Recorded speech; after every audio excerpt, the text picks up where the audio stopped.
I really couldn't have picked a better timing for yesterday's video. Hey there folks, welcome, and today we're going to be talking about news from the F1 Commission meeting. It's a speech that Mohammed bin Sulayem, the FIA president, has made. You can watch it in the description down below. You can also find the transcript. But the big thing is, Masi is no longer F1 race director. It's funny, because yesterday I was talking about this, I said, the biggest change is the fact that bin Sulayem's in charge now. If anybody wants to watch that video, I'll also link it. But the gist of it is, the FIA has had roughly the same kind of leadership for about 20-25 years, and that has been changed with bin Sulayem's election. And so these kinds of changes, they show what he's going to do as an FIA president, and really, in terms of upsetting the apple cart.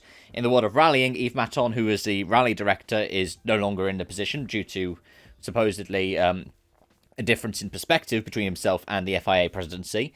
But I want to talk about what we've got here. So we've got Niels Wittek and Eduardo Freitas, who are going to be alternating as race directors, both of them accomplished in their own remit as race directors. And while that's going on, you've got Masi getting another role within the FIA. They congratulated him and said that he did a good job following Charlie Whiting's passing at the start of 2019. But there are all other kinds of changes. For example,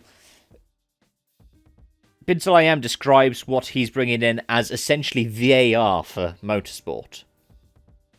There's going to be a virtual race control room which will assist the race directors in making the decisions. And yeah, the alternating race directors means that you're not going to have one person doing 22, 23 races a season, which means they're not going to be fatigued and they're going to be less likely to make decisions that are mistakes in some way. They've described it as F1 refereeing. And this is massive news. And I feel like I can't can't describe it accurately how big this news is. I was talking about it, I was talking about it in the video yesterday, that if there's anything that changes, that is a massive deal. Because the way that motorsport is run is, it's very much when you are in the elite, you stay there. Masi was always built up to be Whiting's successor. There was never any question that when Masi was going to take over was going to be when Whiting was gone. It just so happened that it was tragically with his passing on the eve of the season opener in 2019. And there was never going to be a kind of meritocracy where it's like, oh, we're going to have several people go forward for the role. They were always going to appoint Masi. And that's a problem that bin Sulayem's dealing with here. You've got Herbie Blash as a permanent senior advisor as well, so that I believe Herbie Blash is going to be at every single race.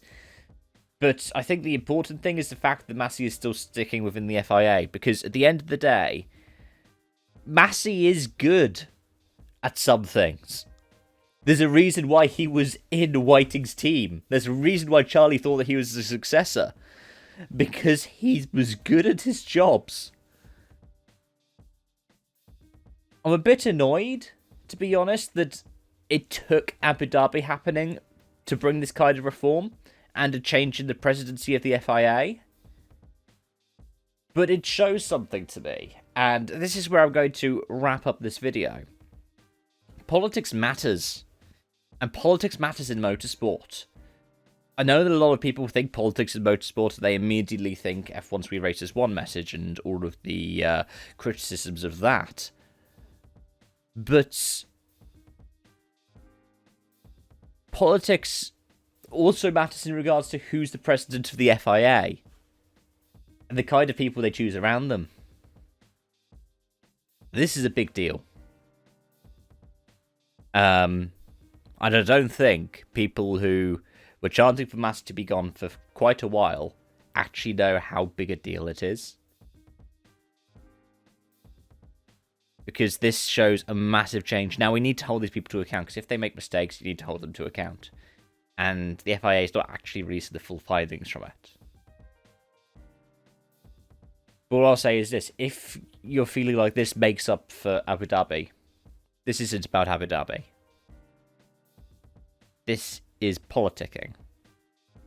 It's about the politics in motorsport and what happens when the establishment within an arena is replaced by people that sit outside of it. We're going to see this happening in other series.